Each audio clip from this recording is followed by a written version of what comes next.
170 kilograms. Your crocodile today is Casper. Casper, the friendly crocodile. Check him out up there on the big screen. Now, 260 million years ago, there were no mammals, there were no birds, there were dinosaurs, and we're about to meet one. A living fossil, a link to the creatures of the past. And here to put on the show today, we have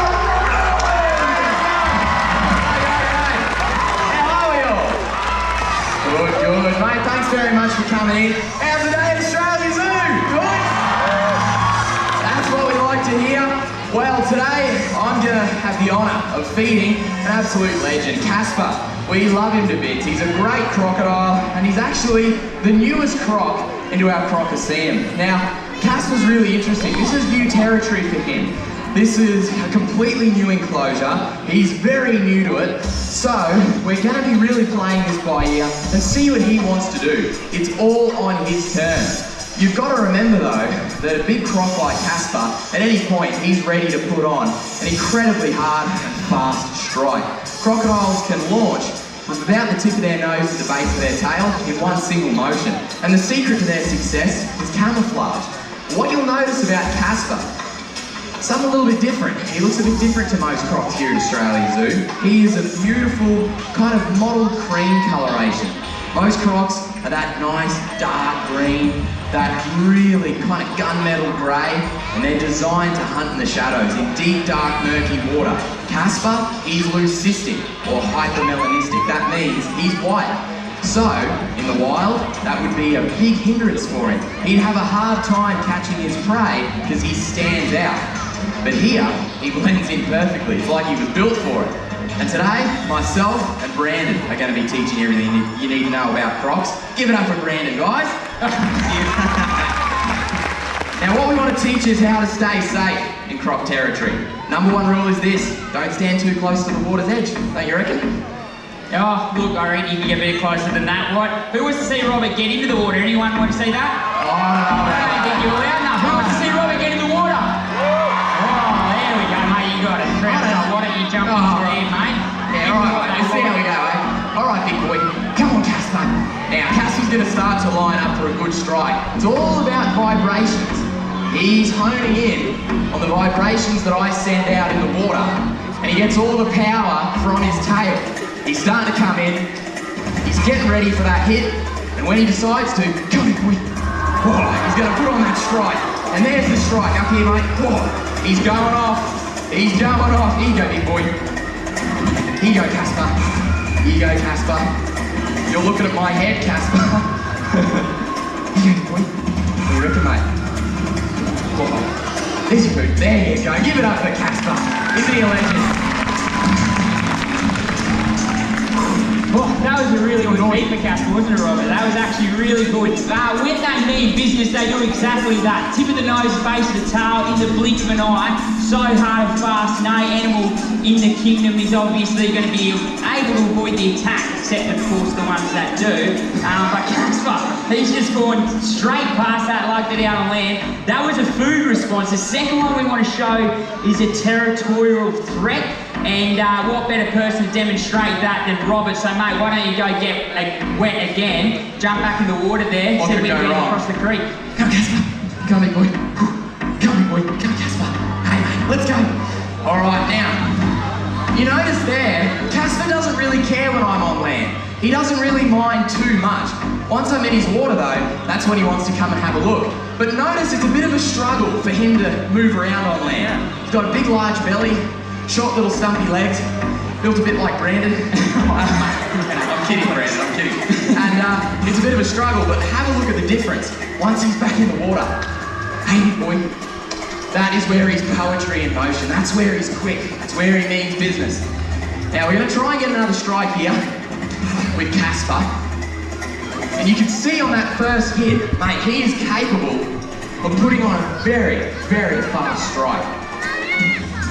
Now, at this point, he's sitting, he's poised, and he's ready. And he's got a nictitating membrane, a third set of eyelids, that he's actually pulled across his eyes. So he can see exactly where I am. But this is the art form to the crocodile. Notice what he's doing. He's not coming out and striking. He's trying to outflank me. He knows I can see him because he can see me. So he's trying to get around so he can get a better opportunity to put on a big strike. This is why crocodiles have been here for millions of years, because they never do the same thing twice.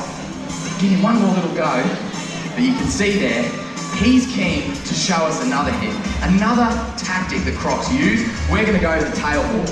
Now, crocodiles have another really interesting way of catching their prey, in which they can come up vertically out of the water.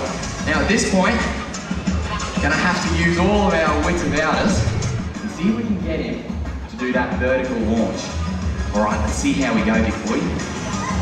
Yeah, so this tail walk technique, this is by far my favourite behaviour that the crocodiles do. See him coming up under here, he's really using that water above the surface to go to his advantage of camouflaging in with his environment, and as he gets closer, that's where he does something that we didn't have to teach him. He's known it since he was a tiny little bubba schnoogums at 15 to 20 centimetres long straight out of the egg. They hunt insects, and then as they get to this size, this 300 kilo mark, they're still good at it. He's going to use what would be a disadvantage out on land with that tail, that huge, big, muscular tail, and he's going to just swipe it side to side, get the muscles working. He's going to propel himself and launch up out of the water. And then once he's locked onto Robert, he's going to aim straight for his face. Oh, he got the food. Give him a big round of applause. Beautiful work there. That was great work, Casper. And so you can really see, he knows what he's doing, he locks onto his target, and out in the wild, that was good stuff. That is going to be taking down a snake over an overhanging branch, or Terry's even seen a cumscut, hasn't she, Robert, been taken by a croc? Now that ibis has the right idea. Fly away. Hey, big boy. Come, Casper. Now all we want to do is see if we can show you one more strike from the water's edge, and show you Casper's top speed once he's out on land. Give you an idea of why it's so easy to live alongside Crocs.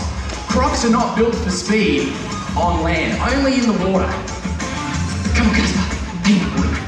So that launch from the water's edge, it is quick, he is capable of putting on a lot of speed, but notice there how he's immediately stopped.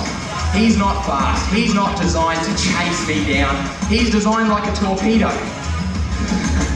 Designed for those quick hits from the water's edge. Now at this point, you can get a really good look at his physiology. Notice there how he's got little legs but a long tail. It's a torpedo style. Now at this point, Casper's playing a fun game. It's called Come Closer. It's a great game, but you only play it once. So I reckon I'm going to give that to you right there, mate. There you go, good boy. Now when he shuts his jaws, he's got about 3,000 pounds per square inch of closing pressure, but he doesn't want to use that out on land. I've said they're not too quick out here. I'll put my money where my mouth is. Grab this for me, Brandon. Right. I can sit down in front of Casper, and I know I can get up and get out of his way quicker than he can come forward. In fact, I'll really put my money where my mouth is. I can lay down in front of him. And look at that. I'm in no danger. I mean, I'm in some danger, but I'm not in much. I'm not going to stay here very long. But he really doesn't care. He's just sitting there showing me his teeth, saying, this is what you got to mess with if you want to come have a go. But there's really no bark, really no bite behind that bark. But look at what happens if I get closer to his water. What do you reckon, big boy? What do you think, Casper? Hey, mate. What do you think? Ooh, the water's great. This is good. Can see instantly he wants to come in and defend his territory, and that's because this is where crocodiles have been hunting for 200 million years plus. This is what they're built for, this is what they're designed for. So our job is very simple in Northern Australia. If you want to stay safe, don't do what myself and Brandon are doing. Don't interact within close proximity to Crocs. Stay at least 4 or 5 metres back from the water's edge. You'll avoid the strike from even the largest crocodile.